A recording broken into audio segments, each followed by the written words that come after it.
సద్వినియోగం చేస్తూ జీవితపు అనిత్యత్వాన్ని గుర్తించి అనిత్యము క్షణికము అయిన భోగాల మీద కలిగే కోరికల సంతులనాన్ని అదుపులో పెట్టుకుని దుఃఖాలయము అశాశ్వతము అయిన దేశము పరిధి నుండి బయటపడాలనే తీవ్ర కాంక్షతో ఏకాగ్రతతో జీవించాలనుకోవడం అరుదుగా లభిస్తారు.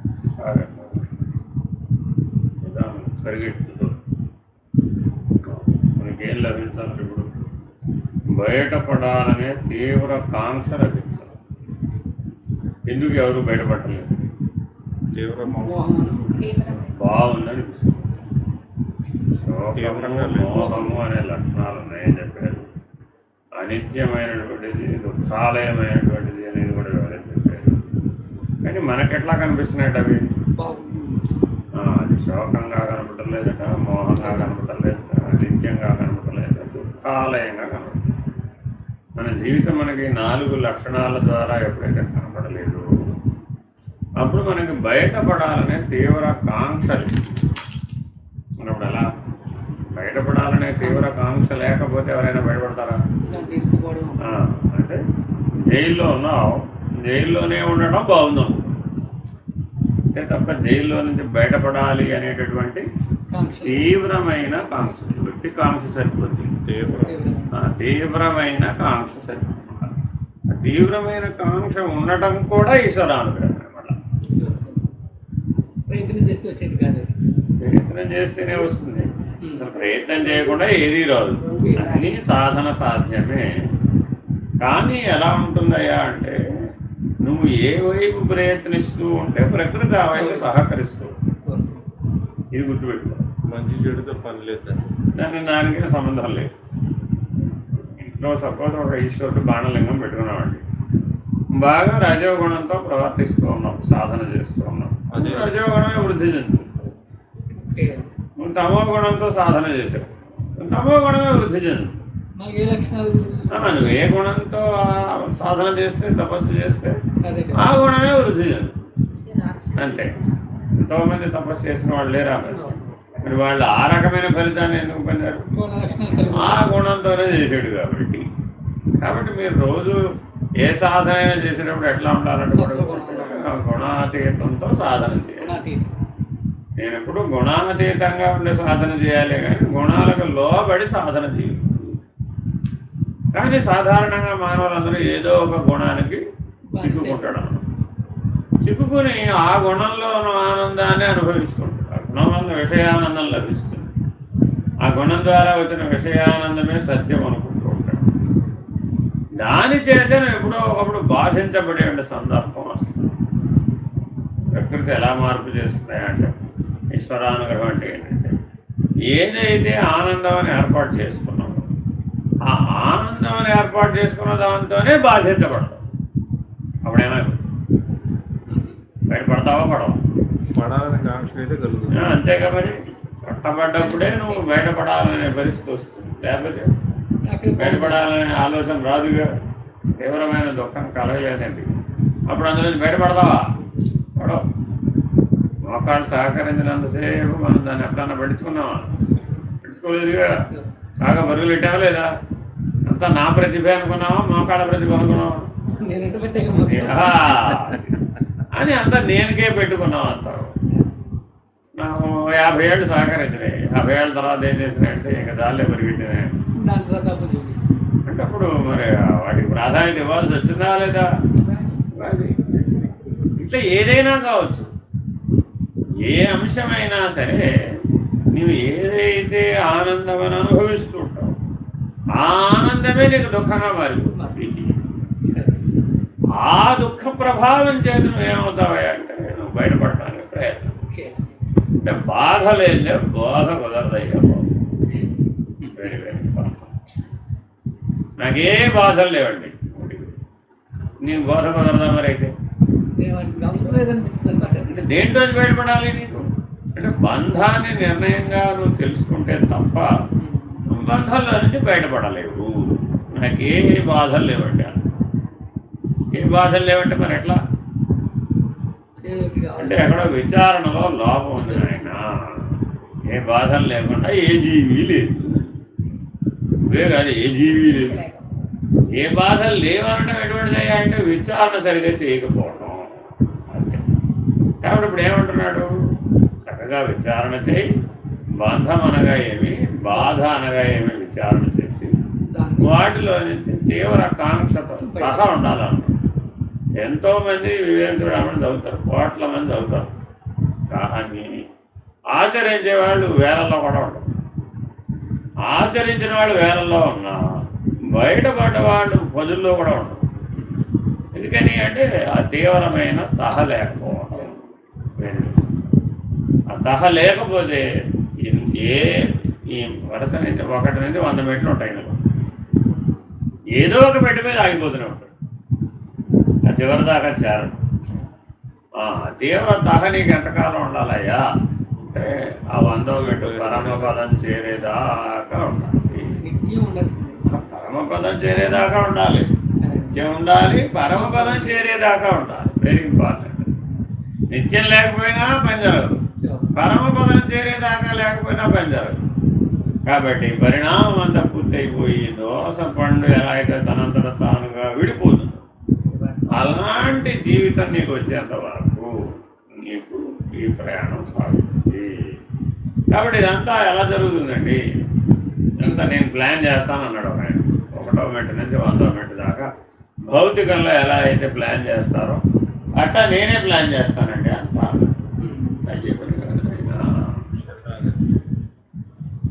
నీ ప్రణాళిక ప్రకారం ఈ పరిణామం సాధ్యపడదు. ఇది ఈశ్వరానుగ్రహం మేరకే అవుతుంది తప్ప నేను ప్లాన్ చేస్తానండి 5వ సంవత్సరంలో అలా ఉంటాను, 55వ సంవత్సరంలో ఎలా ఉంటాను, 105వ సంవత్సరంలో అలా ఉంటానని నేనేదో ప్రణాళికలు వేసి ఇదేదో లైఫ్ ఇన్సూరెన్స్ ప్లాన్ లాగా లెక్కలేదా అంటే అయ్యే పని కాదు. కాబట్టి ప్లాన్ లేకుండా ఎలా జరుగుతుందండి అంటావా లేదా? ప్రతి దాంట్లో కూడా ప్లాన్ నీ ప్రయత్నానికే కానీ ఈశ్వరానుగ్రహానికి ప్లాన్ లేదు. ఈశ్వరానుగ్రహం ఈ సంవత్సరంలో ఈ క్షణంలో ఈ నెలలో ముహూర్తం చూసుకుని వస్తుందా అంటే అంటారా? కానీ నువ్వు ప్రయత్నం చేసుకోవడానికి మాత్రం రకరకాల ప్లాన్లు వేసుకోవచ్చు. అంటే ఏంటి, రేపొద్దున నేను ధ్యానం చేస్తాను అంటాడు, కానీ రేపొద్దున లేస్తే కదా. మన ప్లాన్లన్నీ ఎలా ఉంటాయండి? ఇవాళ చేస్తాను అన్నాడు, ఇప్పుడు వేయచ్చు కదా, లేచే ఉన్నావుగా, ఇప్పుడు చేయొచ్చు కదా. అంతా రేపు వాయిదా వేస్తుంటారు. ఈ వాయిదా వేసే ప్లాన్లు ఏవి కూడా సాధారణంగా ఫలితాలను ఇవ్వవు. ఎందుకని వాయిదా వేయడం అనేది తమోగుణ లక్షణం కాబట్టి. కాబట్టి వివేక చూడమని చదవడం వల్ల ఒక ప్రయోజనం వస్తుంది. అంటే రజోగుణం తమోగుణం విడవడానికి ఉపయోగపడుతుంది, సత్వగుణంతో జీవించడానికి ఉపయోగపడుతుంది. అట్లాగే అంతర్ముఖం కనుక నీకు తెచ్చుకుంటే నువ్వు గుణాతీతమైనటువంటి సాక్షి వల్ల జీవించే అవకాశం వస్తుంది. ఎప్పుడు ఎంత జరుగుతుంది అంటే తీవ్రమైన కాంక్ష ఉంది, లేకపోతే సాధ్యపడదు.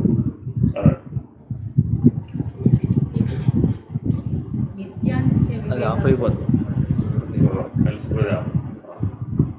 నిత్యానిత్య వివేకంతో జీవితపు అర్థాన్ని ప్రయోజనాన్ని గుర్తించి ఆత్మజ్ఞానాన్ని ముక్తిని కాంక్షించి ప్రయత్నించేటప్పుడు జ్ఞానస్వరూపుడైన సద్గురువు లభించటం అతి అరుదుగా లభించే మహావరం. ఇంకో ముఖ్యమైన విషయం అన్నమాట.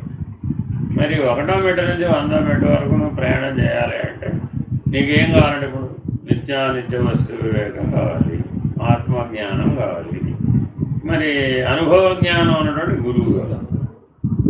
మొదటి 2 ఎలా వస్తాయంటే నిత్య వస్తు వివేకం విచారణ ద్వారా వస్తుంది. ఆత్మానాత్మ జ్ఞానం అనేదేమో శాస్త్రం ద్వారా లభిస్తుంది. ఏది ఆత్మ ఏది అనాత్మ అనేది వివరించుంటుంది.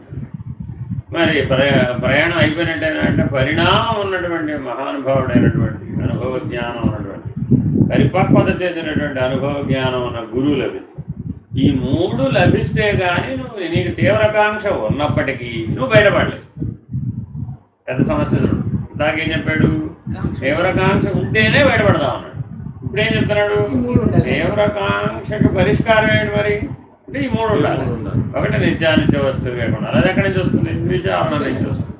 ఆత్మ అనాత్మ జ్ఞానం ఎక్కడి నుంచి వస్తుంది? శాస్త్రం నుంచి వస్తుంది. ఈ 2 ఉంటే సరిపోతుందండి, చాలు. అనుభవజ్ఞుడైనటువంటి గురువు యొక్క సహాయం కావాలి. ఈ 3 ప్లస్ తీవ్రకాంక్ష ఉండాలండి. ఇప్పుడు ఈ 3 ఉండాలి. ఈ 3తో పాటు ఏముండాలి? తీవ్రకాంక్ష ఉండాలి. తీవ్రకాంక్ష లేకుండా ఈ 3 ఉన్నాయండి. లేదు, ఎందుకని ఉపయోగించుకోవడం రాదు, అన్నీ ఉపయోగించుకోవడం రాదు. ఇప్పుడు ఎలా అంటే మాకు అన్నీ తెలుసండి ఉండలేకపోతున్నాం అనేవాళ్ళు ఎక్కువ మంది ఉంటారు. అంతేనా కదా? తీవ్రకాంక్ష లేకుండా ఈ 3 లభించడం సాధ్యమేనా? ఎందుకు లభించడం? లభిస్తాయి. కానీ నేను తీవ్రకాంక్ష లేకపోయినప్పుడు నువ్వు ఆచరించవు. ఎప్పుడైతే ఆచరించవో ఈ 3 సామాన్యం. తెలియదు వాళ్ళకి. ఈ 3 యొక్క విలువ తెలియదండి. ఇది పక్కనే ఉంటుంది. ఉదాహరణ ఎటువంటిది అంటే అందుకే ఏం చెప్తారు, గుండ్రాయి సైజు వజ్రం మీ ఇంట్లో మీ తాత వదిలిపెట్టి అది ఏమిటో తెలియదు, కూకుడుకాయ కూడా ఉంటాం అంతే. ఎందుకని అంటే అంతే. ఈ 3 అటువంటివి అనమాట, గుండ్రాయి సైజు వజ్రం లాంటివి అనమాట. కానీ మరి వీటి విలువ మనకు ఎప్పుడైతే తెలియదో నీ రోజువారీ దైనందిన జీవితంలో ఉన్న విషయాల ప్రభావానికే వాడుకుంటాం తప్ప ఆ విషయాత్మకమైనటువంటి దాంట్లోంచి బయటపడడానికి ప్రయత్నం చేయాలి. వెరీ వెరీ లేకపోతే ఏమవుతుంది, ఇప్పుడు అందులోనే ఉండిపోతావు కదా, మరి ఎదగలేవుగా. మరి చిన్నపిల్లాడు అట్ట ఇది ఉయ్యాల్లోనే ఆగిపోయాడు అనుకోండి, మరి వాడి జీవితం ఎదిగినట్టేనా? కుదరదంటే ఎదగాలంటే బయటికి రావాలంటే ఉయ్యాలని నడవాలని అంటున్నావుగా, కానీ మనం మాత్రం ఎక్కడ ఉండిపోతున్నాం అంటే ఆ ఉయ్యాల స్థితిలోనే ఫిట్ అనేటటువంటి స్థాయి నుంచి మనం ఎదగలగడం లేదు. ఎదగాలి అంటే ఏముండాలి? తీవ్రకాంక్ష ఉండాలి. ఇంకేముండాలి? తప్పనిసరిగా నిత్య వస్తు వివేకం ఉండాలి. ఆత్మానాత్మ జ్ఞానం ఉండాలి.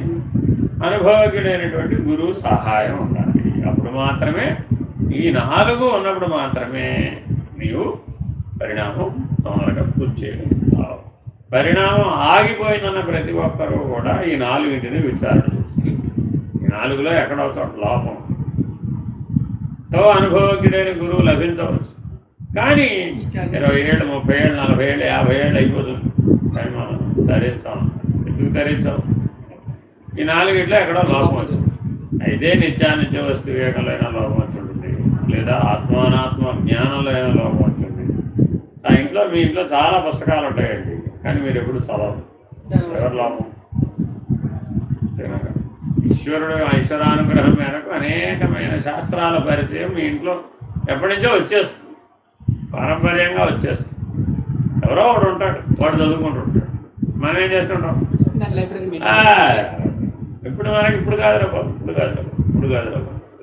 ఎప్పుడు మరి ఎప్పుడో 60 అని అంటాడు వీడు. 60 గ్యారంటీ ఏముందండి? విరమించాలి కదా, విరమించకపోతే ఏమైపోతుంది? 70 80 ఎప్పుడో. ఇలాగా ఎప్పటికప్పుడు ఈ వాయిదాల ధోరణితోనే జీవితాన్ని జీవిస్తాడు. అంతే తప్ప నిర్ణయంగా పరిణామం ఈ జన్మలోనే మోక్షాన్ని పొందాలి అనే తీవ్ర కాంక్ష లేదు. అందుకని తీవ్ర కాంక్షకి 50 మార్కులు వేసాడు. ఈ 4లో తీవ్ర కాంక్షకే 50 మార్కులు, అంటే మిగిలిన 3 కలిపి 50 మార్కులు. అంటే మీరు ఎలాగో అసలు తీవ్ర కాంక్ష లేకపోతే అసలు ఈ 3 ఉన్నా ప్రయోజనం లేదు. అసలు ఈ 3 దొరకచ్చు కూడా నీకు. ఎందుకంటే ప్రపంచంలో అనేక మంది సద్గురువులు ఉన్నారు. అది. ఎవరిని ఆశ్రయిస్తే ఎవరు ధరించరు, అంతేనా కదా? కానీ నీకు బుద్ధి ఏముంటదే, అక్కడ అతికి పోతుంది. ఏమో అక్కడ ఏముందో అంటాడు. అక్కడ ఏముందో నీకు ఎందుకే? రూపాయలు చదివినా అసలు సరిపోతుంది. నీవు నేర్చుకోవాల్సి నేర్చుకుంటే సరిపోయేదానికి. పరిణామం నీ కోసం పెడుతున్నావా ఆయన కోసం పెడుతున్నావా? ఇప్పుడైనా గుర్తుపెట్టుకోవాలి. మనకి కనుక దృష్టి ఉంటే మన ఇంటి ముందున్న జిల్లేడు చెట్టు కూడా మన గురువు అని అంటాం. ఎక్కడో ఎదుకోకలేదయ్యా, మీ ఇంటి ముందున్న జిల్లేడు చెట్టు కూడా నీ గురువే. నీ చూడగలిగే శక్తి వస్తే ఆ తీవ్ర కాంక్ష ఉన్నవాడికి అది పనిచేస్తుంది. లేకపోతే ఇంట్లో కల్పవృక్షం ఉన్నా కూడా నీకు అది తెలియదు. చూడండి, ఇంటి ముందున్న తెలిస్తేనేమో ఇంటి ముందున్న జిల్లేడు చెట్టు కూడా గురువే, తెలియకపోతే ఇంట్లోనే కల్పవృక్షం ఉన్నా కూడా నీకు తెలియదు. కాబట్టి ఇది మనం జాగ్రత్తగా గ్రహించాలి. ఇదంతా దేని మీద ఆధారపడడం అంటే తీవ్ర కాంక్ష. అది లేకపోతే ఎప్పటికీ దినాన్ని పోతాం. చదువు. మనుష్యత్వం, ముముక్షుత్వం, మహాపురుష సంశయం ఈ 3 లభించడానికి దైవానుగ్రహమే కారణమని ఆచార్యులు నిశ్చయంగా చెబుతున్నారు. ఇక్కడ వేదాంత దృష్టిలో వాడబడిన దైవానుగ్రహం అనే మాటకు ఎక్కడో స్వర్గంలోనూ ఆకాశంలో మేఘాల మధ్యను కూర్చున్న అశరీరుడైన భగవంతుడు తన ఇష్టులపై వరాలను కురిపించడంగా అర్థం చేసుకోకూడదు. Very important. మనం అందరికీ దైవం అనగానే ఎవరు గుర్తొస్తారంటే సినిమాల్లో తపస్సు చేసేవాడు కూర్చొని రకరకాల చెట్టు కింద కూర్చొని గడ్డాలు పెంచేసి జుట్టు పెంచేసి పుట్టలు పెరిగిపోయి అలా తపస్సు చేస్తూ ఉంటే ఆకాశానికి డింగ్ అని ఇలా దిగొచ్చేసి భక్త ఏమీ నీ కోరిక అని అడిగినట్టుగా అడుగుతాడని ఎలాంటి లక్షణాలు మనం ఏంటో స్ఫురిస్తాం. అలా జరగదు. జ్ఞాన మార్గంలో అలా జరగదు. ఇట్లా జరిగే విధానం కాదు. నీ జీవితాన్ని మలుపు తిప్పేస్తాడంతే. ఆ టర్నింగ్ పాయింట్లో ఆ కుడి చేతి వైపు నీకు తిరగాలని అంటే ఆసక్తి కానీ ఏమి నీ దగ్గర ఏమి ఉండదు. కానీ ఒక సందర్భంలో కనుక గురువు నీ జీవితంలో ప్రవేశించగానే ఏమైపోతుందంటే నీ జీవితాన్ని ఓ మలుపు తిప్పేస్తాడంటే. అసలు ఆ మలుపు వైపు తిరగాలని నీ ప్లాన్లో ఎక్కడా ఉండదు. నీ ప్రణాళికతో నువ్వు పని లేదు, నీ ఇచ్చతో కూడా అక్కడ ఏం పని లేదు, నీ శక్తితో కూడా పని లేదు. అందుకని ఏమంటున్నారు ఇక్కడ ఈశ్వర అనుగ్రహం అంటే అర్థం ఇది. వేదాంత మార్గం 2 ఏకాల్లో చెప్తున్నాడు. వ్యవహారంలోనేమో అలా అనుకుంటూ ఉంటారు, అది వ్యవహారంలో కరెక్టే, అలా తప్పనకూడదండి. వేదాంత పద్ధతిగా అంటే ముక్తి మోక్షం ఆత్మజ్ఞానం అనే దృష్టితో చూస్తేనేమో అది పనికిరాదు. ఇక్కడ ఏం పనికి వస్తుందండి మరి అంటే గురువు ఎలా చెప్పాడో అలా జీవించాలి, ఎలా చూపించాడో అలా ఉండాలి, ఎలా ఇచ్చాడో అలాగే ఉంచుకోవాలి. అంటే నా ఇష్టం అనడానికి వీల్లేదు ఇక్కడ. అక్కడ నా ఇష్టం. ఎందుకని భర్త ఏం కావాలో కోరుకుంటే నీ ఇష్టమేగా. నీ ఇష్టానికి వదిలేస్తే జీవితంలో ఎవడన్నా మోక్షం అడిగాడు? ఎప్పుడు అడగండి. కాబట్టి వ్యవహార దృక్పథంలో ఎప్పుడూ కూడా నీ ఇష్టం అనేటటువంటి కోరికలు తీర్చేటటువంటి కామ్య సిద్ధి కలిగించే దేవతలు కూడా అనేక మంది ఉంటారు. వీళ్ళందరూ కూడా నీ ఇష్టం ప్రకారం పనిచేస్తారు. కానీ వేదాంత మార్గంలో నీ ఇష్టం అనటం ఉండదు. ఇక్కడ ఒకే ఒక లక్ష్యం, ఒకే ఒక విధానం. ఏమిటయ్యా వేదాంతంలో అంటే కేవలం ముక్తి మోక్షం. ఇంకేం మాట్లాడో మాటే మాట్లాడలేదు. ఆత్మానుభవం, ముక్తి మోక్షం ఎంతవరకే. ఈ 2 తప్ప ఇంక ఏ రకమైనటువంటి అంశాలని కూడా వేదాంత మార్గంలో ప్రతిపాదించవు. కాబట్టి ఈ వేదాంత మార్గంలో ఈశ్వరానుగ్రహం అంటే ఏమిటయ్యా అంటే ఈశ్వరుడే గురువు రూపంలో వస్తాడు. ఇది బాగా తెలుసుకోవాలి. గురువు ఎక్కడి నుంచో రాడు. ఈశ్వరానుగ్రహం అంటే ఈశ్వరుడే గురువు రూపంలో లభిస్తాడు. ఆ లభించిన వాడు ఎంత శక్తివంతుడై ఉంటాడు అంటే నీ జీవన గమనాన్ని మార్చేస్తాడు.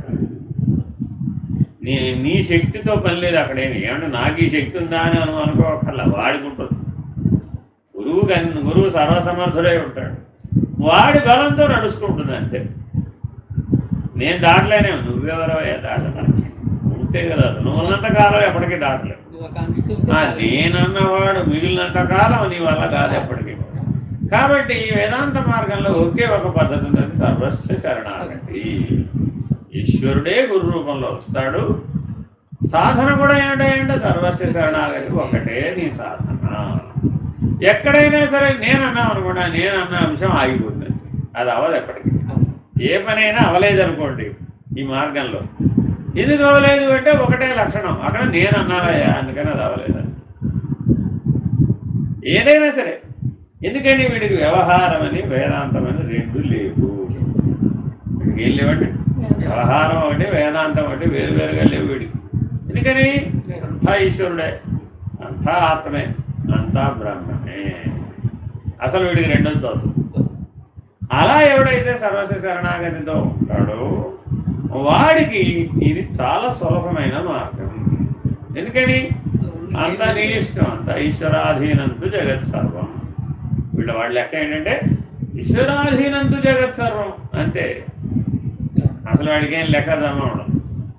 వాడు ఎప్పుడు జీవితంలో లెక్కలు రాసుకోవడం, లాభం నష్టం అది ఇది ఏం చూసుకోవడం ఏముండదు. వాడు చేస్తూ పోతాడు అంతే, చెయ్యాలి చేస్తాడంతే. ఎలా ఉంటే అలా జరుగుతుంది. ఏం పొరపాటు రావండి. ఎందుకని కర్మఫల ప్రదాత ఈశ్వరుడు, కర్మఫల ప్రదాత ఈశ్వరుడు. లాభమైన నష్టమైన కర్మఫలమేగా, రెండు కర్మఫలమే. ఆ రెండు ఇచ్చేవాడు ఎవడు? ఈశ్వరుడే. అటువంటిప్పుడు మధ్యలో నేను ఎక్కడ ఉన్నాను? అట్లా ఆలోచిస్తే ఎలాగండి? అట్లా ఆలోచిస్తే ఎప్పటికీ నష్టం వస్తుంది, లాభం కాదు. అనిపిస్తాను మిత్రులు లేదా?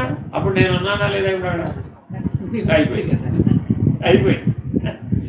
ఇట్లా అన్నమాట. ఇలా ప్రతి దాంట్లో కూడా అందుకని ఏమంటాం, ఏవైతే ద్వంద్వాలను బలపరిచేటటువంటి వృత్తి వ్యాపార వ్యవహారాలు ఉంటాయో వాటిని ద్వంద్వాలలో నుంచి బయటపడడానికి వాడుకోవడం అనేది చాలా కష్టం.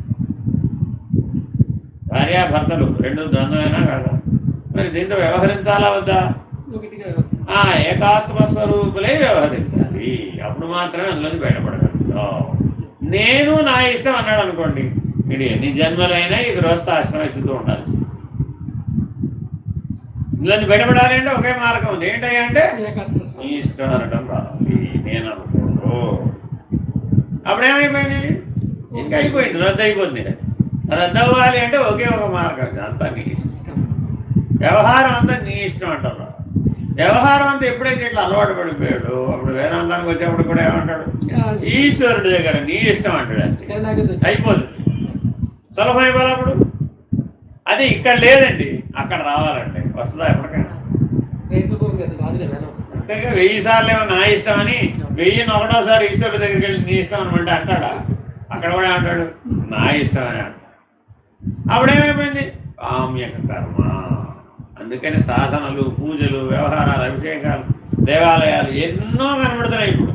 కానీ అక్కడంతా ఏం జరిగిపోయింది? ఇప్పుడు నీ ఇష్టం అంటల్లా, నా ఇష్టం అన్నాడు. అయిపోయింది నారాయణ. ఎప్పుడైతే అక్కడ నా ఇష్టం అన్నావో ఆ దైవం మోక్షం ఇవ్వగలిగిన వాడు కూడా శాంతం కామ్యక గురువుగా, కామ్యక దైవంగా మారిపోవలసినటువంటి పరిస్థితి ఏర్పడుతుంది. చాలామంది చూడండి ఏం చెప్తారు, నేను దేవతను కాదు బాబు, మహానుభావుడిని కాదు బాబు, నేను మామూలు మానవుడిని, మీలాంటి వాడిని అని చెప్తుంటారు మహానుభావులు అందరూ. కానీ మనం వాళ్ళని ఏ విష్ణువు గాను ఏ శివుడు గాను అలంకారం చేసి నమస్కారం చేస్తే కానీ మనకి బాగు. వాళ్ళందరూ ఎవరు అసలు యాక్చువల్గా ఈ దేవతాస్థితి దాటిపోయినటువంటి వాడు. ఎందుకని వాళ్ళు ఏమంటారు, మేము అది కాదురా కానీ మేము మమ్మల్ని కానీ ఉండనివ్వండి, కింద తీసుకొస్తా లాభం లేదండి. తెలియని కూడా అమ్మగారు అనుకోండి, ఆవిడ కిరీటం పెట్టి చేతిలో శంకర చక్రం పెట్టి నువ్వే లక్ష్మీదేవ, నువ్వే లలితా త్రిపురస్తున్నారు అంటే కానీ మనకు నచ్చదు. అంటే దేవతా స్వరూపాలు మన సంస్కారంలో భాగం. ఇది ఎప్పుడు గుర్తుపెట్టుకో. ఆ తర్వాత ఏమవుతుంది అంటే నువ్వు ఎదుగుతావు అనమాట. ఎప్పటికైనా ఏమన్నా అలా చూడడంలో తప్పు లేదు. కానీ అక్కడ నా ఇష్టం అనకూడదు. నా ఇష్టం అనేస్తావే మరి వచ్చి చిక్కేది దోషం. అక్కడ అభ్యాసంలో అలా వచ్చేస్తాం. అందుకని వాళ్ళు ఏం చేశారంటే, నాయన నువ్వు ఎప్పుడూ కూడా సర్వస్వ శరణాగతుడై తీవ్ర కాంక్షతో, నిత్యానిత్య వస్తు వివేకంతో, ఆత్మానాత్మ జ్ఞానంతో దేనికోసం ప్రయత్నించాలి? కేవలం ముక్తి మోక్షం కోసం మాత్రమే నువ్వు వేదాంత మార్గంలో ప్రయాణం చేయాలి. ఇక్కడ మిగిలిన అంశాలకి ఏ ప్రాధాన్యత లేదు. చదువు.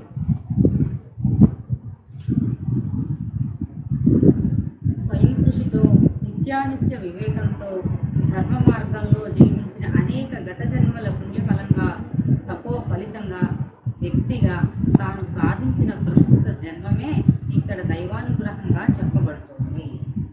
సుకృతం అయినా ఇవన్నీ జరగాలి అంటే ఏ ఉండాలి?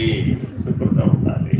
అనేక జన్మల పాటు నువ్వు పుణ్యం ఆర్జించి పరోపకారాయ పుణ్యం, పుణ్యం అంటే మళ్ళీ ఏదో అనుకోకూడదు, పరోపకారాయ పుణ్యాయ పాపాయ పరపీడనం. కాబట్టి అనేక జన్మలలో పుణ్యం చేసి చేసి చేసి పరోపకారం చేసి చేసి ఏ సూక్ష్మ శరీరంలో అయితే నువ్వు ఈ పుణ్యాన్ని నిలవేసుకున్నావో ఆ పుణ్యం అంతా ఒకేసారి ఫలించే జన్మ వస్తుంది. మామూలుగా పుణ్యం ఎలా ఫలిస్తుందంటే కొద్ది కొద్దిగా ఫలిస్తుంది. కానీ ఏ జన్మలో అయితే పుణ్యం అంతా ఒకసారే ఫలిస్తుందో అప్పుడు నీ జీవితంలోకి గురువు ప్రవేశిస్తాడు. ఆ పుణ్య ఫలితంగానే నీకు ఈశ్వరానుగ్రహం అనే పేరుతో లభిస్తుంది. అంటే ఎందుకు ఈ మాట అంటున్నాడంటే నేనేం ప్రయత్నం చేయగలేదు, ఈశ్వరానుగ్రహం అన్నావు కదా, ఎప్పటికప్పుడు వస్తుంది కదా, అదే నేను చేయాల్సిన అవసరం ఏముంది, నేనేం ప్రయత్నం చేయగలేదు కదా, నేను నా ఇష్టమైన జీవిస్తే ఎప్పటికప్పుడు ఈశ్వరానుగ్రహం కలిగినప్పుడే అదంతా జరుగుతుంది కదా అనే లాజిక్ పెడతావు కదా. లాజిక్కి సమాధానం చెప్తున్నారు. టైం వచ్చినప్పుడు అదే వస్తుందండి అంటుంటారు మన వాళ్ళంతా. టైం వచ్చినప్పుడు అదే వచ్చేదంతా కూడా వ్యవహారమే కానీ వేదాంతం కాదు. Very very important. వ్యవహారంలో ద్వంద్వ ప్రవృత్తి, ద్వంద్వానుభవం ఏదైతే ఉందో అదంతా కూడా నువ్వు చెప్పిన కరెక్టే, నీ లాజిక్ కరెక్ట్.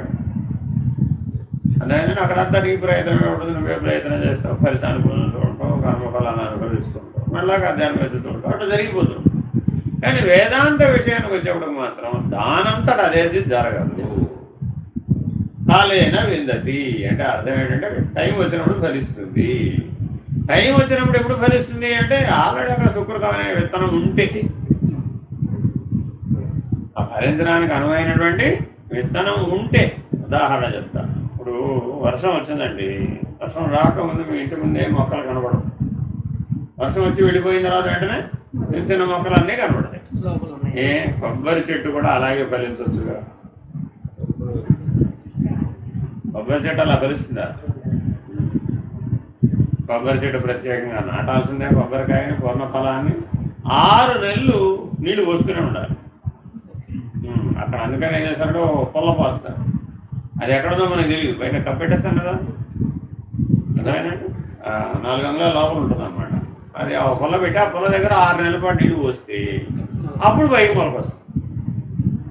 మరి పురుష ప్రయత్నం ఉందా లేదా? ఇప్పుడు లేకపోతే ఎలా వస్తుంది? అసలు వర్షం పడిందిలే అదే వస్తుందిలే అంటే రాదు. కాలేన విందంటే వర్షం పడితే అదే వస్తుందిలే అంటే రాదు. కాలేన విందంతానే వదిలేసిన వాళ్ళందరూ కూడా పిచ్చి మొక్కలతో సర్దుకోవడమే. పూర్ణ ఫలమైనటువంటి నారికేళ వృక్షం రావాలి అంటే తప్పక ప్రయత్నం చేయవచ్చు. ఆ స్వయం కృషి అన్న పదం అందుకు వేసాడు అనమాట.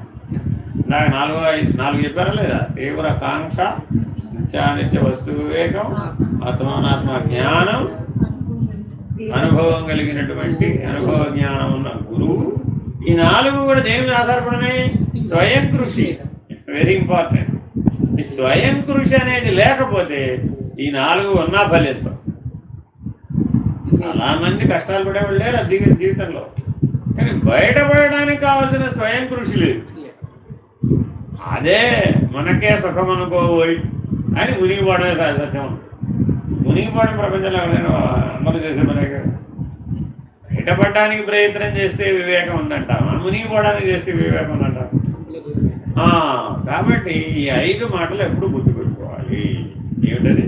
స్వయం కృషి, తీవ్ర కాంక్ష, నిత్యానిత్య వస్తు వివేకం, ఆత్మానాత్మ జ్ఞానం, అనుభవ జ్ఞానం కలిగిన గురువు. ఈ 5 వేల మీద గుర్తుపెట్టుకోవాలి. ఇందులో స్వయం కృషి ఎటువంటిది? చిటికెన వెళ్ళండి. రెండోది ఏంటి? తీవ్ర కాంక్ష. ఆ తీవ్ర స్వయం కృషి వెంటనే తీవ్ర కాంక్ష ఉండాలండి. స్వయం కృషి ఉంటుంది కానీ తీవ్ర కాంక్ష, స్వయం కృషి తీవ్ర కాంక్ష మీద రావాలి. ఈ 2 కలిసి పనిచేయాలి. ఈ 2 కలిసి పనిచేయాలండి ఎప్పుడు కూడా. అంతే తప్ప స్వయం కృషి ఉండి తీవ్రకాంక్ష లేకపోయినా పని జరగదు. తీవ్రకాంక్ష ఉంది, ఆ దిశగా స్వయం కృషి లేదు, అప్పుడు ఏం ప్రయోజనం, ఫలితం రాదు. సరే, ఈ రెండు ఉన్నాయండి, నిత్యానిత్య వస్తు వివేకం అనే విచారణలు. అనిత్యం వైపుకే తిరిగిపోయింది ఎప్పుడు కూడా. ఎందుకని అంటే నిత్యం అనే దాన్ని ముందే చెప్పారుగా, ఏది నిత్యం ఏది అనిత్యం. ఏం చెప్పారు? మారేదంతా అనిత్యం, మారనది మాత్రమే నిత్యం. మారని దానిని గుర్తించడానికే నీ ప్రయత్నం ఉండాలి, కానీ మారే దాని వెంటబడి నీ తెలివి పరిగెట్టినంత కాలం నీకు అది లభించదు. కాబట్టి అది నిత్యానిత్య వస్తువు. మూడోది, నాలుగోది ఏంటి? ఆత్మానాత్మ జ్ఞానం. అంటే శాస్త్రాలు కనీసం మనం ఎటువంటి చదివిన వాళ్ళే ఉండాలంటే నిజ జీవితంలో వివేక చూడమని, అష్టావకర గీత, వేదాంత పంచదశి, ఇట్లా అనే ఈ ఆత్మానాత్మ జ్ఞానాన్ని బోధించే శాస్త్రాలను కనీసం తెలిసిన వాళ్ళే ఉండాలి. భగవద్గీత, అందుకని ప్రతి వాడింటో 4 పుస్తకాలు ఉండాలి.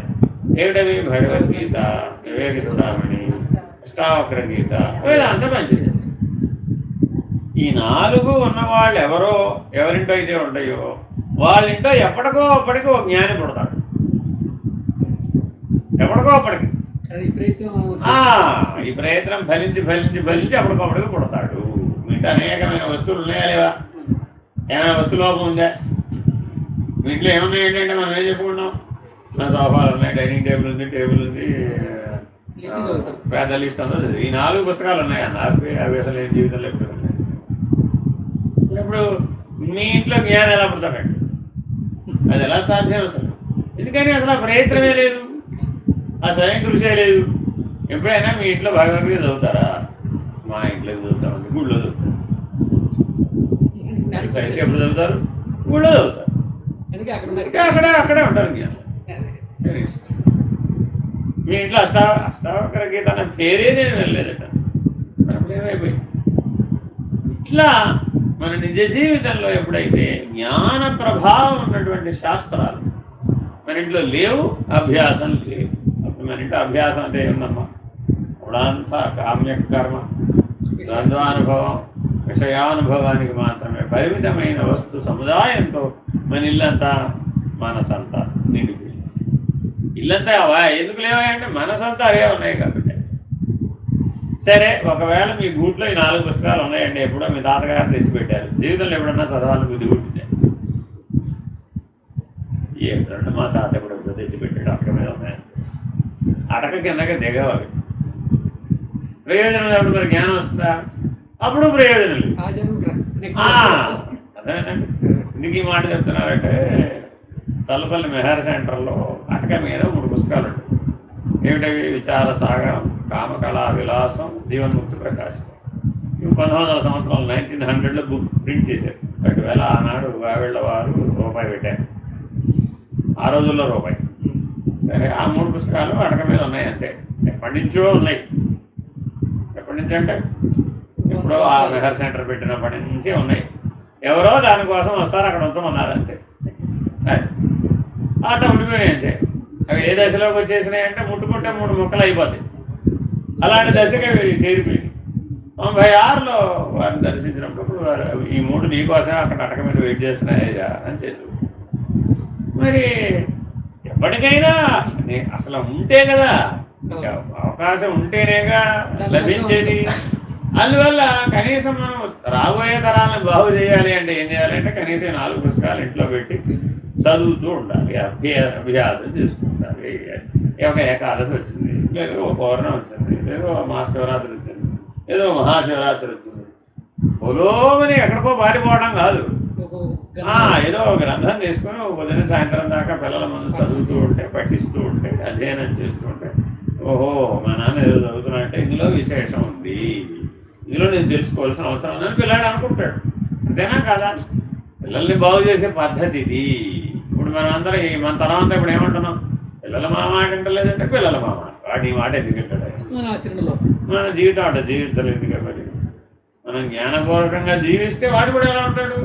వాడు కూడా అలాగే. బట్ ఇప్పటికైనా కనీసం మనం మారాలా అవుతా? మారాలి. ఇప్పటికైనా మారాలి. ఇప్పుడే మారితే మరిపోయింది. కాబట్టి ఈ 5 లక్షణాలని మనం చాలా జాగ్రత్తగా పట్టుకోవాలి. ఏమిటది? ఒకటి స్వయం కృషి, రెండవది తీవ్ర కాంక్ష, మూడవది నిత్యానిత్య వస్తు వివేకం, నాలుగవది ఆత్మానాత్మ జ్ఞానం, ఐదవది అనుభవ జ్ఞానం అన్నటువంటి గురువు ఉంది. ఈ 5 ఎవరి జీవితంలో అయితే ఏ జన్మలో అయితే కలుస్తాయో దీనినే పంచగ్రహ కూటమి అంటారు. అర్థమైనా? అదేదో గురుడు బుధుడు వ్యవహారం జాతకంలో లెక్కలేసుకోవడం కాదు. ఈ 5 ఏ జన్మలో అయితే నీకు కుదురుతాయో ఆ జన్మే ఆఖరి జన్మ. అంటే మరల పడుకుంటుంది, ఈ జనన మరణ చక్రంలో నుంచి బయటపడిపోతాడు. అంత విశేషమైనటువంటి బలం ఆ జన్మలో కలుగుతుంది. దానికే గురు బలం అని పేరు. ఈ 5 ఏ జన్మలో అయితే కలిసి పనిచేస్తాయో దానికి ఏమని పేరండి? గురు బలం. గురు బలం ఒక్కటి ఉంటే చాలండి, ఇంక మిగిలిన ఏ బలాలు ఉన్నా లేకపోయినా అవసరం లేదు. ఆ జన్మలో గురువు ఒక్కడే ఉంటాడు అంతే, ఇంకెవడో సహాయం ఉండదు. చాలు, అదొకటి చాలు. ఏమున్నా లేకపోయినా వాడు ధరించేస్తాడు. గురుబలం అంటే అర్థం 5. ఏమిటది? స్వయం కృషి, తీవ్రాకాంక్ష, నిత్యానిత్య వస్తు వివేకం, ఆత్మానాత్మ జ్ఞానం, అనుభవం ఉన్నటువంటి అనుభవ జ్ఞానం ఉన్నటువంటి గురుమూర్తి యొక్క సహాయం.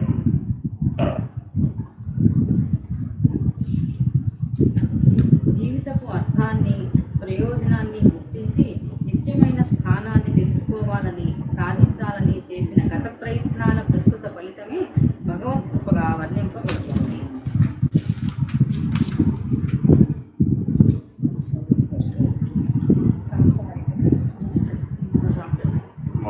పాయింట్ అయిపోయిందా? సాంసారిక కష్టాలు మనకు బాగా చర్చించడంతో మొదలుపెట్టారు. లబ్ధ్వా కథంచిన్నర జన్మ దుర్లభం తత్రాపి పుంస్వం స్మృతి పారదర్శనం యస్వాత్మముక్తౌ యతేత మూఢధీ సర్యాత్మహాస్వం వినిహంత్య సద్గ్రహాత్. ఏ పుణ్యఫలం వలనను మనిషిగా జన్మించి బాగా ప్రాక్టీస్ చేయడం లేదండి. ఎట్లా శ్లోకాలు చదవాలనేది మీ అబ్బాయి కూడా మీకు లింక్ పెట్టింది. శ్లోకం చదవడం చదివేటప్పుడే అది అర్థమైపోవాలన్నమాట. అట్లా చదవడం. లబ్ధ్వా కథంచి నరజన్మ దుర్లభం. లబ్ధ్వా కథంచి నరజన్మ దుర్లభం. నేను చెప్పాలా దీంట్లో?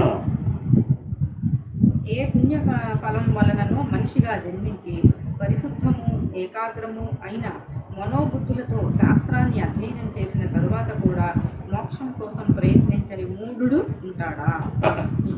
అలా ఉన్నట్లయితే అట్టి వాడు శాశ్వతమైన సుఖ వ్యామోహంతో శాశ్వతమైన స్వస్థానాన్ని వదులుకొని ఆత్మహత్య చేసుకున్నట్లే. ఎంత ప్రమాదకరమైన భయంకరంగా తిట్టారు. మన ఇంట్లోనే పుస్తకాలు ఉన్నాయి. లేదంటే నిన్ను తీసుకెళ్ళి ఒక లైబ్రేరియన్గా ఓ డ్యూటీ వేశారు. ఉద్యోగం లభించిన జన్మలో. ఏంటది నీకు? లైబ్రేరియన్. లేదంటే ఓ పుస్తకాల షాప్లో పనిచేసే వ్యక్తిగా నిన్ను వేసేసాడు. నీ చుట్టూ ఏముంటాయి? ఓ పుస్తకాలే పుస్తకాలు.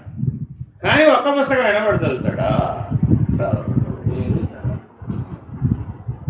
ఏమండి, అదే నువ్వు నిద్రలో లేకపోయినా అడుగు, ఫలానా పుస్తకం మీ షాప్లో ఉందా?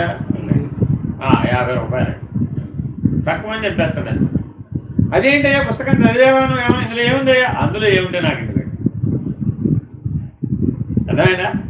ఇలా జీవించడం అది ఆత్మహత్యా సదృశమైనటువంటి. ఎందుకని ఆత్మహత్య అంత తీవ్రమైనటువంటి అంటే, ఒక్కొక్కప్పుడు 100 సంవత్సరాల పాటు మాతృగర్భం కోసం ఎదురు చూడాలి. ఆత్మహత్య చేసుకున్నటువంటి వాడికి 100 సంవత్సరాలు 100 సంవత్సరాల పాటు మాతృగర్భం దొరకకుండా అలాగే ఉంటాడు. ఆ సూక్ష్మ శరీరం అలాగే ఉంటుంది. ఎందుకు మిమ్మల్ని ప్రతి సంవత్సరం సంవత్సరీకాలు పెట్టండి అనే సంప్రదాయం ఎందుకు వచ్చిందయ్యా అంటే, ఇదిగో ఇక్కడ పుట్టిందనమాట. గతంలో ఏం చేసేవాళ్ళు అంటే, మనకు తెలియకుండా ఎన్ని జన్మలైన వెనకాల ఎన్నో తరాల వాడు ఉండొచ్చు కదా. ఆ ఉన్న వాళ్ళలో ఎవరైనా ఇలా అయిందేమో ఎవరికి తెలుసు? తెలియదు కదా. నీ దగ్గర వంశవృక్షం హిస్టరీ లేదు కదా. లేనప్పుడు అందుకోసం ఏం చేసేవారు అంటే, తెలిసిన ముగ్గురికి పెడుతూ ఏం చేస్తారు అంటే, ఆ పరంపరలో ఎంతమంది ఉంటే అంతమందికి తన పుణ్యాన్ని ధార పోసే పద్ధతిగా పెట్టారు. అంటే అది వాస్తవానికి నువ్వు పెట్టిన పిండాలు వెళ్ళవు. ఏం వెళుతుంది? నీ పుణ్య బలం వెళ్ళిపోతుంది వాళ్ళకి. ఆ తర్పణాలు, ఆ కార్యక్రమం అంతా దానివల్ల ఏం జరుగుతుందయ్యా? నీ పుణ్యఫలాన్ని ధార పోసేస్తావు. అలానండి. మనం సాధారణంగా పూజ చేసేప్పుడు ఎలా చేస్తాం, ఎలా వదిలిపెడతాం, ఎలా వదిలిపెడితే పుణ్యం వస్తుంది. అదే అపరకర్మలు చేసేటప్పుడు ఏం చేస్తాం, ఇలా బెడమరగా వదిలిపెడతాం. అంటే నా పుణ్యానికి చేస్తున్నాను, త్యాగం చేసేస్తున్నాను, పుణ్యఫలమే వెళ్ళిపోతుంది అంటారు, వెళ్ళిపోతుంది అనమాట. అది కర్మ భాగం అనమాట. అంటే కర్మకాండలో కూడా ఈ సత్యమే పెట్టారు. కానీ మన దగ్గర అసలు బ్యాలెన్స్ ఉండాలి అవుతా, చేస్తే కదా అసలు మనకి ఆ దృష్టి ఉంటే కదా మనకి నిరంతరాయంగా పుణ్యం చేసేవాడికి తెలుస్తుంది, నిరంతరాయంగా సాధకుడై ఉన్నవాడికి తెలుస్తుంది, నిరంతరాయంగా జ్ఞాని అయి ఉన్నవాడికి తెలుస్తుంది ఏం మార్పు వచ్చిందని. కనబడుతుందండి. అడగండి, మేము మా అమ్మగారు మనం వెళ్ళాము, అది ఆ కార్యక్రమాన్ని వెళ్ళాము అనుకోండి, అది అయిపోయి బయటకు వచ్చేసేటప్పటికి అంతా మారిపోతుంది, అంతా మారిపోతుంది. మారిపోయి వేరే మనిషి వచ్చేస్తాడు. ఆ వేరే మనిషి స్థితిలో ఉన్నంతసేపు ఉంటుంది, తర్వాత అదే వదిలేస్తాడు. అట్లా ఎవరంటే అక్కడ కేవలం నువ్వు ఎవరు పేరైతే చెప్పావో ఆ పేర్ల వాళ్ళు ఉంటారు, ఆ తగ్గవాడు ఉంటాడు, ఆ పారంపర్యంలో ఎవడో ఉంటాడు, ఆ మొత్తం పారంపర్యంలో ఎవడు మిగిలిపోయింటే వాడు వచ్చేస్తూ ఉంటాడు. ఎంతవరకైనా రావచ్చండి, ఇంత అని చెప్పడానికి వీలు కాదు. అందుకే నదీ తీరాలు ఇప్పుడు రేపు గంగా తీరంలో కానీ మరో చోట కానీ అందుకే ఏం చేస్తారంటే అనంత పుణ్య ఫలప్రదం, ఎక్కడి దాకా అనంత దాకా పెడతాడు అన్నమాట. ఎంత దూరమైనా చేయొచ్చు. అట్లా అలాగా మనం ఈ కర్మకాండ విభాగం కూడా ఈ జ్ఞానాన్ని దృష్టిలో పెట్టుకునే పెట్టే. వాళ్ళు భూత యజ్ఞం చేయాలండి. యాక్చువల్గా పూర్వం అన్నం వండగానే ఏం చేసేవారు, ఒక ఎంత మృగముద్రతో ఎంత అయితే వస్తుందో అంత శేషాన్ని తీసి ముందు యజ్ఞంలో వేయాలి. తర్వాత ఏం చేయాలి, తమ పిడికెడంత అన్నం తీసుకెళ్ళి బయట పెట్టాలి. అది ఇతర జీవుల కోసం ఆహారం అన్నమాట. ఆ తర్వాత శేషభుక్తం, ఈ రెండు జరిగిన తర్వాతనే శేషాన్ని నైవేద్యంగా పెట్టాలి, ప్రసాదంగా పెట్టాలి. ఇంకేం చేయాలి అంటే తినగా మిగిలిపోయినా సరే అది పారేయకూడదండి, వృధా చేయకూడదు, దాని మళ్ళీ ఏదో జీవికి పెట్టాలి. ఈ రకంగా కూడా నీకు అదే పని జరుగుతుంది. ఇక్కడ ఏం జరుగుతుందో అక్కడ అదే జరుగుతుంది. రెండు సేమ్ ప్రిన్సిపల్ మీద తయారు చేయబడ్డాయి. వీళ్ళు మీరు రోజు చేయరు, వాళ్ళు రోజు చేస్తారు ఆ పని, కానీ చేయడం లేదు. ఇప్పుడు కారణం ఏమిటి, నిప్పుల కొమ్మడి పోయింది, గ్యాస్ పోయి వచ్చింది, పట్టుకెళ్ళి దాంట్లో వేస్తానంటే ఏమైంది, అది పని చేయదు. మరి మిగిలినవి చేయొచ్చు కదా. బయట అపార్ట్మెంట్ అంటే గోడ మీద ఎక్కడ పెడతాము, కాకులు లేవు, పక్షులు లేవు, పోనీ చెవుల కన్నా పెడతారా, ఇట్లా ఈ సంప్రదాయం కాస్త మరుగైపోయి ఎప్పుడూ కూడా ఆ వండిన అన్నంలో నుంచి పూర్వం ఎలా ఉండేదంటే, మా దగ్గర 2 పిల్లలు ఉన్నాయి, ఒక పిల్లి మీకు పంపిస్తాం. ఎప్పుడూ గుర్తుపెట్టుకోవాలండి. అంటే మనిషి ఎప్పుడు గుర్తుపెట్టు, ఇవాళ ఈ పూటకి ఇంత అని వండటానికి గృహిణి తీసుకుంది కదా, తీసిన దాంట్లోనే గుప్పెడు తీయాలట బియ్యం పక్కకి. అంతేగాని బియ్యం డబ్బాలో నుంచి నేను గుప్పెడు తీశానంటే లాభం లేదు, చాటలో బియ్యమే తీయాలి. ఆ బియ్యాన్ని నువ్వు దానం చేయాలి. ఇట్లా తనను తాను తగ్గించుకోవడం, ఇది మన జీవితంలో ప్రాధాన్యత. ఈ శ్లోకంలో ఉన్న గొప్ప లక్షణం ఏం చెప్తున్నాడు ఇప్పుడు అంటే, ఈ ప్రపంచం అంతా నీకు గురువుగానే పనిచేస్తుంది. దాని అర్థం పుస్తకాల షాప్ ఎక్కడుందో వెతుకుని వెళ్ళమని కాదు. ప్రపంచం అంతా నీకు గురువుగా సహాయపడడానికి అందుబాటులో ఉన్నప్పటికీ నువ్వు ఈ సృష్టిని గురువుగా భావించడం లేదు. నీ దృష్టిలో ఉంది సమస్య. అందువలన నువ్వు దుఃఖాల చేత బాధించబడుతున్నప్పటికీ బయటపడడానికి ఎవరో ఆకాశం అవుతున్న దేవుడు వచ్చి కాపాడతాడని అంటున్నావు, కానీ నీకు చెప్పిన 5 లక్షణాల మీద నువ్వు ఆధారపడటం లేదు. ఈ 5 లక్షణాల మీద ఎవరైతే ఆధారపడని వాడు ఉంటాడో వాడు ఆత్మహత్య చేసుకున్నటువంటి వాడు అవుతాడు. కాబట్టి ప్రయోజనం లేదు. కాబట్టి నీ జీవితం అంతా ఎలా ఉండాలంటే ఎప్పుడు కూడా ఆ 5 లక్షణాలు నిరంతరాయంగా గుర్తుండాలి. అనుభవ జ్ఞానం గురువును ఆశ్రయించిన వాడవే ఉండాలి. ఆత్మజ్ఞానంతోనే వ్యవహరించాలి. నిత్యానిత్య వస్తు వివేకాన్ని విచారణ చేయాలి. తీవ్రమైన కాంక్ష బంధరాహిత్యం ఎడల, దేని ఎడల ఉండాలి, బంధరాహిత్యం ఎడల తీవ్రమైన కాంక్ష ఉండాలి. దుఃఖరాహిత్యం ఎడల స్వయం కృషి ఉండాలి. స్వయం కృషి దేనికి ఉండాలంటే మన దుఃఖాన్ని పెంచుకోవడానికి కాదు. దుఃఖరాహిత్యం ఎడలేమో స్వయం కృషి ఉండాలి, బంధరాహిత్యం ఎడలేమో తీవ్రమైన కాంక్ష ఉండాలి. నిత్యానిత్య వస్తు వివేకంతో విచారణ చేయాలి. బుద్ధి ఇచ్చాడు కాబట్టి పరమాత్మ. అలాగే జ్ఞానం ఉంది కాబట్టి ఆ జ్ఞానం ఎటువంటిది అయి ఉండాలి? ఆత్మానాత్మ జ్ఞానమే అయి ఉండాలి. అనుసరించాలి అంటే తప్పక ఎటువంటి వాడు ఉండాలంటే అనుభవ జ్ఞానం అంటే గురువుని అనుసరించాలి. ఈ 5 ఏ జన్మలో అయితే మీరు చేస్తారో ఆ జన్మ ఉత్తమమైన జన్మ. చదువు. దైవానుగ్రహం వలన మానవ జన్మ శుద్ధము ఏకాగ్రము అయిన మనోబుద్ధులు వాటి సహాయంతో సంపాదించగలిగిన శాస్త్ర పాండిత్యము ఉండి కూడా ఎవడైతే శాస్త్రం చూపించిన మార్గాన ప్రయాణించి గమ్యాన్ని చేరాలనుకోడో అట్టి వ్యక్తి బ్రతికి ఉండి ప్రయోజనం లేదు. అతని జీవితం ఆత్మహత్య సదృశమే పోలిక. అపరూప వరాన్ని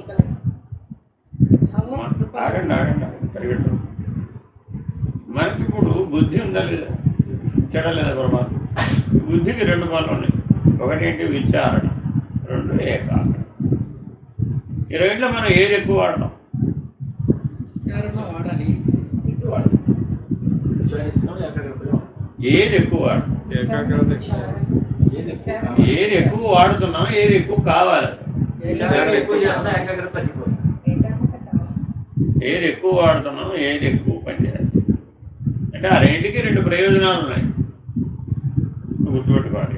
పరమాత్మ ప్రయోజనం లేకుండా ఏ పని చేయడు కదా. అనుభవం కావాలంటే ఏకాగ్రత ఉండాలి. అనుభవం కావాలంటే తెలియాలి అంటే విచారణ చేశారు. అంటే మనం లాజిక్ ఇచ్చినంత ఇంపార్టెన్స్ ఏకాగ్రతకి ఉండదు. అనుభవానికి ప్రాధాన్యత ఇవ్వాలా, విచారణకు ప్రాధాన్యత ఇవ్వాలా? అంటే తెలుసుకోనంత వరకు విచారణకు ప్రాధాన్యత ఇవ్వాలి. కానీ నిజానికి మాట్లాడితే శాస్త్రం అలా చెప్పాలి. సందేహం వచ్చినప్పుడే నువ్వు విచారణ చేయాలి.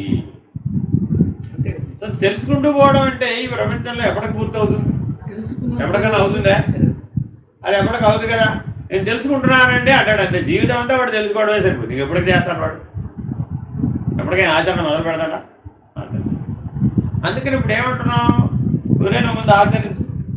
సందేహం వస్తే విచారణ చేయి. తెలిసినంత వరకు ఆచరణ చేస్తే ఈయనే ఉన్నాడండి. ఇప్పుడు వీళ్ళ అబ్బాయి ఉన్నాడండి. వ్యాపారం చేయాలా, ఉద్యోగం చేయాలా, వ్యాపారం చేయాలా, ఉద్యోగం చేయాలా, తెలుసుకుంటానండి అంటాడు. మొన్న నా దగ్గరకు వచ్చాడు. తెలుసుకుంటే జీవితకాలం తెలుసుకుంటూనే ఉంటావు అంతే. ఏదో ఒకటి చెయ్యి. ఒకటి చేయి. ముందు ఒకటి చేసామనుకో అనుభవం వస్తుంది. అప్పుడు సందేహం వస్తుంది. అనుభవంలో నుంచి సందేహం రావాలే కానీ అనుభవం లేకుండానే సందేహాలు పెట్టి కూర్చున్నామండి. ఈ సందేహాలు ఎప్పటికైనా తీరతాయా? అది అవదు కదా. ఓడి తీస్తే ఓడి వస్తూ ఉంటుంది కదా. సందేహాలకు ఎవరు ఆన్సర్ చేయలేరండి దాన్ని. అర్థమైందా? కానీ వాళ్ళు సులభమైన పద్ధతి ఏంటి? ఇప్పుడు నువ్వు అనుభవం పొంది ఆ అనుభవంలోంచి సందేహం వస్తే సందేహాన్ని పోగొట్టుకోవడానికి విచారణ చెయ్యి. ఇది సరైన పద్ధతి అంటున్నాడు. శాస్త్ర పద్ధతి ఇది. కానీ మనం ఏం చేస్తున్నామంట? మానవుడు ఏం చేస్తున్నాడట? అదేంటండి, నేను అసలు ఎవరిని పెళ్లి చేసుకోవాలో నాకు తెలియకుండా నేను ఎలా పెళ్లి చేసుకుంటాను అన్నాడు. చూడండి, అదే ప్రిన్సిపుల్ని ఇక్కడ అప్లై చేద్దాం. కరెంట్ ప్రస్తుత తరం ఏముంటుంది? మీ తరం, మన ముందు తరం ఏం చేసింది? ఆయన వివాహం చేసుకుని అనుభవం ద్వారా నీకేమైనా సందేహం వస్తే మమ్మల్ని అడుగు, మేము చెప్తాం, అప్పుడు మార్చుకో. విచారణ. బేస్ రూల్ ఏం మారదురా నాయన. ఎవరిని పెళ్లి చేసుకున్నా బేస్ రూల్ అనేది ఏం మారదు. అదే ఉంటుంది. పునాది అదే ఉంటుంది. ఆ గృహస్థాశ్రమ ధర్మం ఫ్రేమ్ ఏం మారదు. ఇంకా నీ సుఖం దుఃఖం అనేవి దేని మీద ఆధారపడున్నాయి? నీ తెలివి మీద ఆధారపడున్నాయి, నీ దృష్టి మీద ఆధారపడుతుంది. అంతేనా కదా?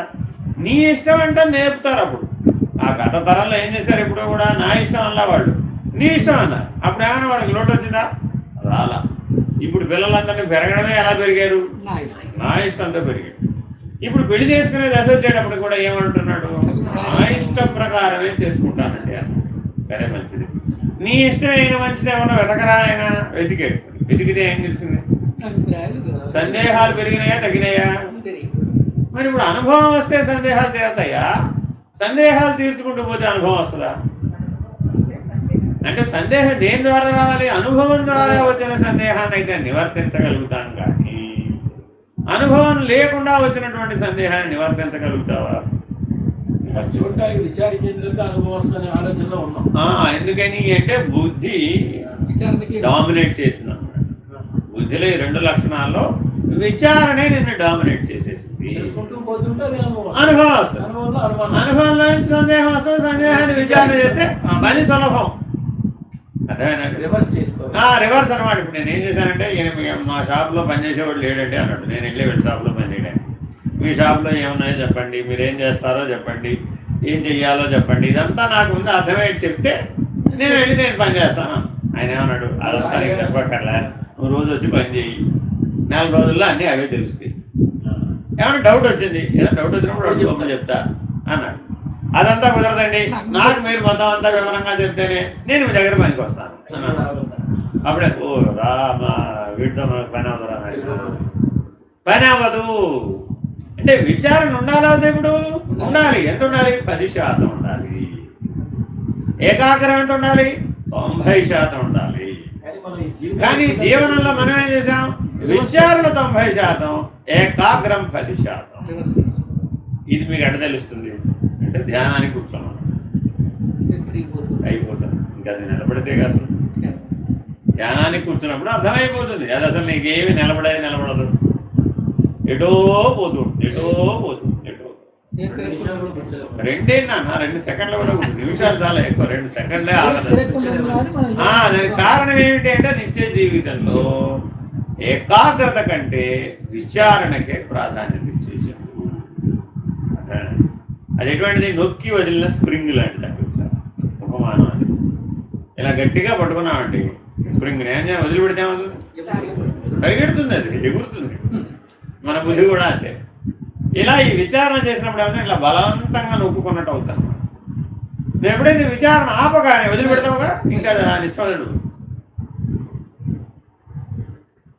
అందుకని విచారణని తీవ్రంగా వాడకూడదు, దాని మీద ఎక్కువ బలాన్ని ఇవ్వకూడదు. ఓన్లీ 10% ఇవ్వాలి. 10% దానికి ప్రాధాన్యత ఉంది తప్ప నువ్వు 90% ఏకాగ్రతకి ప్రాధాన్యత ఇస్తే అనుభవ జ్ఞానం వస్తుంది. అంటే ఏం చేయాలి? 2 ఏకకాలంలో చేయాలి. ఒక పని చేస్తూ ఉండాలి, అనుభవం. సందేహం వస్తే విచారం. సందేహం రాకుండా శాస్త్రం జోలికి వెళ్ళకూడదు. అర్థమైందండి? కానీ ఇప్పుడు మనం ఏం చేస్తున్నాం? ముందు శాస్త్రాన్ని అధ్యయనం చేయడంతోనే మొదలుపెట్టాం. అందుకని ఏం చెప్పారు ఇప్పుడు వాళ్ళు? నాయన శాస్త్రాధ్యయనం చేయాలి, నువ్వు రోజు చేయకుండా కుదరదు. రోజు చేయాలి, క్రమ అధ్యయనం చేయాలి, క్రమ విచారణ కూడా చేయాలి. అధ్యయనం చేసి వదిలేస్తే లాభంలా, దాన్ని విచారణ కూడా చేయాలి. అధ్యయనం చేస్తే 5% పని అయినట్టు, విచారణ చేస్తే 10% పని అయినట్టు. తర్వాత ఏం చేయాలండి? క్రమ సాధన చేయాలి. అధ్యయనం చేస్తే 5% పని అయింది. ఏమంటే నేను వివేక చూడమని తిరిగేట్టు చదివానండి, పుస్తకం 5% పని అయింది. పుస్తకం తిరిగేట్టు చదివాడు, ఏమో ఎంత పని అయింది? ఒక 5% పని అయింది. ఏంటి తెలియదు అన్నది తెలిసిందంటే. విచారణ చేశాడండి, అప్పుడేమైంది? ఆ మొత్తంలో నీకేం అర్థమైందో సారాంశంగా చెప్పమంటే ఒక 400 పేజీల పుస్తకం ఉంటుంది అనుకోండి, చదివావు. దాని గురించి చెప్పబోయా అంటే ఏం చెప్తావు? ఓ మహా అయితే 5 నిమిషాలు, 10 నిమిషాలు, 1 గంట, 2 గంటలు, ఓ రోజు చెప్పగలుగుతావు. అంతేనా కాదా? అదంతా ఏమన్నట్టు ఇంకో 5% పని అయింది. అంటే 10% పని అయింది. ఇంకా మిగిలిన పని ఏమిటయ్యా? క్రమ సాధన. అందులో ఏముందో, ఎలా ఉండమన్నాడో అలా జీవించాలి. నువ్వు అలా జీవిస్తేనే అనుభవం వస్తుంది, లేకపోతే రాదు. ఏమంటే నేను లలితా సహస్రనామం 1008 సార్లు ఇప్పుడైతే చదివాను. వెరీ గుడ్, 5% పని అయింది.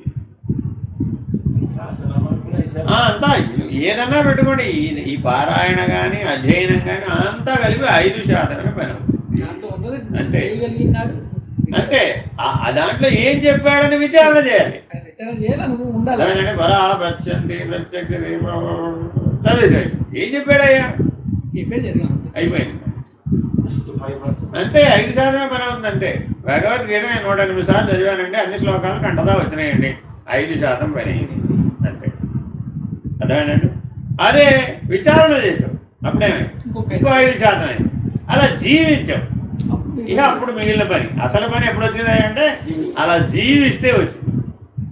చదవడం వలన, విచారణ చేయడం వల్ల పెద్దగా పని ఏమవలా.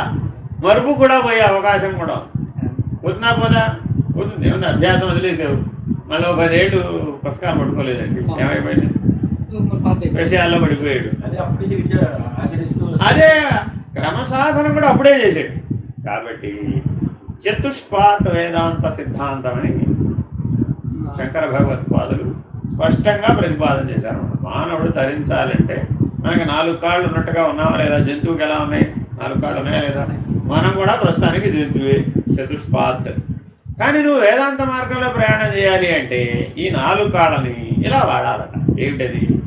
క్రమ అధ్యయనము, క్రమ విచారణ, క్రమ సాధన, 4వది క్రమముక్తి.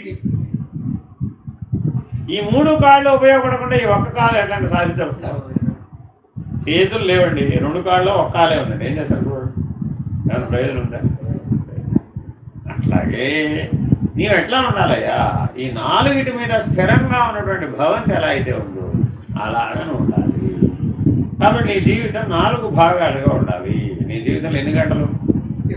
24 గంటలు. 24 గంటలని 4 భాగాలు చేయమన్నారు. అందులో 4 భాగాలు ఉండాలి. ఏమిటవి? క్రమ అధ్యయనము, క్రమ విచారణ, క్రమ సాధన, క్రమ ముక్తి. వేరు వేరు అంటే ఒక 6 గంటలు క్రమ అధ్యయనానికి కేటాయించాలి, ఒక 6 గంటలు క్రమ విచారణ కేటాయించాలి, ఒక 6 గంటలు క్రమ సాధన కేటాయించాలి, ఒక 6 గంటలు క్రమ ముక్తికి కేటాయించాలి. ఎవరి నేను అన్నది నేను ఎప్పుడు వరకు ఏది చేసినా ఈ వీటిలోనే నువ్వు ఏం చేసినా ఈ 4 మధ్యలోనే, ఈ 4 సంభారాల మధ్యలోనే ఉండాలి. అంతే. ఏం చేసినా నువ్వు ఏదైనా ఏం చేసినా కూడా ఎలా ఉండాలి? క్రమాధ్యయనమైనా ఉండాలి, క్రమ సాధన అయినా ఉండాలి, క్రమ విచారణ అయినా ఉండాలి, క్రమ ముక్తి అయినా వీటి మధ్య తిరుగుతుండాలి. అంతే. నువ్వు ఆలోచన బయటకు అసలు ఈ 4 వదిలిపెట్టి అవతలకి వెళ్ళే ప్రసక్తే లేదు. అలా ఎప్పుడైతే నియంత్రించుకున్నావో అప్పుడు క్రమముక్తి కాస్త సద్యోముక్తి అనేటటువంటి అనుభవానికి వస్తుంది. ఏతత్ క్షణమే ముక్తుడు అంటే అర్థమైనా? కాబట్టి ఈ రకమైనటువంటి జీవనాన్ని కలిగి ఉండాలి. దీనికి ఏకాగ్రత ఉండాలి. లేకపోతే పక్కకు పోతారు. ఈ 4 స్తంభాలు కనపడవు అసలు. కనపడదే శ్రద్ధ కూర్చుంది పైన చేస్తారు. అది పాయింట్. అందుకని స్వామి వివేకానంద ఒక ఆయన వెళ్ళాడు. చిల్లరకొట్ట వ్యాపారం అండి నాది, నాకు ఇవన్నీ చెప్తే నేను అలా చేస్తాను. పొద్దున 6 తలుపు తాళం తీయాలి, వాడు అడిగిందల్లా ఇవ్వాలి, వాడికి చిన్న డబ్బులు తీసుకోవాలి, వాడికి మళ్ళీ చిల్లర ఇవ్వాలి. ఇదే నా జీవితం సరిపోతుంది కదా. డోంట్ వరీ, ఏం కామరుడు మాట. అష్టాక్షరియో పంచాక్షరియో ఏదో ఒకటి చేసి పెట్టుకుని ఏం చేయాలి? వస్తువు ఇచ్చావు, హరిహివో. ఏదైనా పుచ్చుకున్నావు, హరిహివో. మళ్ళీ డబ్బిచ్చావు, హరిహివో. వాడు మళ్ళీ డబ్బిచ్చాడు, హరిహివో. ఇప్పుడు నీ జీవితం మొత్తం మీద ఎన్నిసార్లు నువ్వు నామస్మరణ చేసావు? అయిపోతుందిగా. మరి నీ దృష్టి ఇప్పుడు దేని మీద పెట్టావు? అంటే ఏమయ్యా రోజుకి ఎంతమంది వచ్చారు అని అడిగా, అయిపోయింది హరిహో. ఇప్పుడు ప్రతిదానికి సమాధానం ఏమైపోయింది? హరిహో. స్మరణే. అప్పుడు స్మరణే జీవనం అయిపోలా. ఇప్పుడు ఆచరణ అయిందా అవ్వలేదా? అయిందిగా. మరి ఇంటికి వచ్చాడు, మళ్ళీ ఏం చేయాలి? ఇప్పుడు ఆ ఆచరణ వల్ల ఏమైంది? పడుకోబోయే ముందైనా సరే 4 పేజీలు భగవద్గీత చదువుకోకుండా పడుకోలేడు. అవి లేకపోతే జీవించలేననే స్థాయికి వచ్చేస్తాడు. క్రమ అధ్యయనము, క్రమ విచారణ, క్రమ సాధన, క్రమ ముక్తి అనేవి లేకపోతే అసలు నా జీవితమే లేదని ఎంతో మారిపోయింది నా జీవితం. అలా మారిపోయింది. మరి అలాగే మరి ఒక ఆయన సముద్రపు ఒడ్డు పక్కన, నది ఒడ్డు పక్కన ఆయన జీవనం దాని మీద సాగుతూ ఉంటుంది. ఆయన ఏం చేయాలి? అలలు వస్తుంటాయి కదా. ఏం చెప్పారు? నాయన నది ఒడ్డున కూర్చొని నీ పని నువ్వు చేసుకుంటున్నావా లేదా? నీ పని నది ఒడ్డుకున్నా సముద్రం, అందులో నుంచి మట్టి తెచ్చి అక్కడ ఎదురకుండా శివలింగం పెట్టుకో. ఆ నీళ్ళే తెచ్చుకో. ఆ నీళ్ళే తెచ్చుకుని ఏం చేయాలి? వస్తూ ఉండు దాని మీద. నీ దృష్టి దేని మీద ఉంచాలి? ఇప్పుడు ఈశ్వరుడి మీద ఉంచాలి. ఏం జీవితం అవ్వదా? ఇలాగా నువ్వు ఆలోచిస్తే ప్రతి పనిలో కూడా ఈశ్వరీయమైనటువంటి భావాలతో నువ్వు జీవించవచ్చు. దానివల్ల ఏం జరిగింది? ఈశ్వరాధీనంతు జగత్ సర్వం అనేటువంటి సత్యం నీకు కోరుతుంది. కాబట్టి ఇలా ఈశ్వరానుగ్రహం మీద ఆధారపడి జీవించేటటువంటి జీవితం ఉండాలి. అప్పుడు మాత్రమే ఈ లక్షణాలు నీకు సాధ్యమవుతాయి. ఏకాగ్రతకి ప్రాధాన్యత ఇవ్వాలే కానీ విచారణకి ప్రాధాన్యత ఇవ్వకూడదు. కానీ విచారణ ఉండాలా వద్దా? ఉండాలి. ఇది లేకపోతే అది నిలబడదు. అర్థమైందండి? ఆ ఏకాగ్రమైన స్థితి నిలబడాలి అంటే ముందు విచారణ తోడ్పడేది విచారణే. కానీ బలం అని ఎటువైపు ఇవ్వాలంటే ఏకాగ్రం మీద ఇవ్వాలి కానీ విచారణ. ఈ సత్యాన్ని మనం గ్రహించాలి. హరి ఓం శ్రీ గురుభ్యో నమః. హరి ఓం పూర్ణమదః పూర్ణమిదం పూర్ణాత్ పూర్ణముదచ్యతే పూర్ణస్య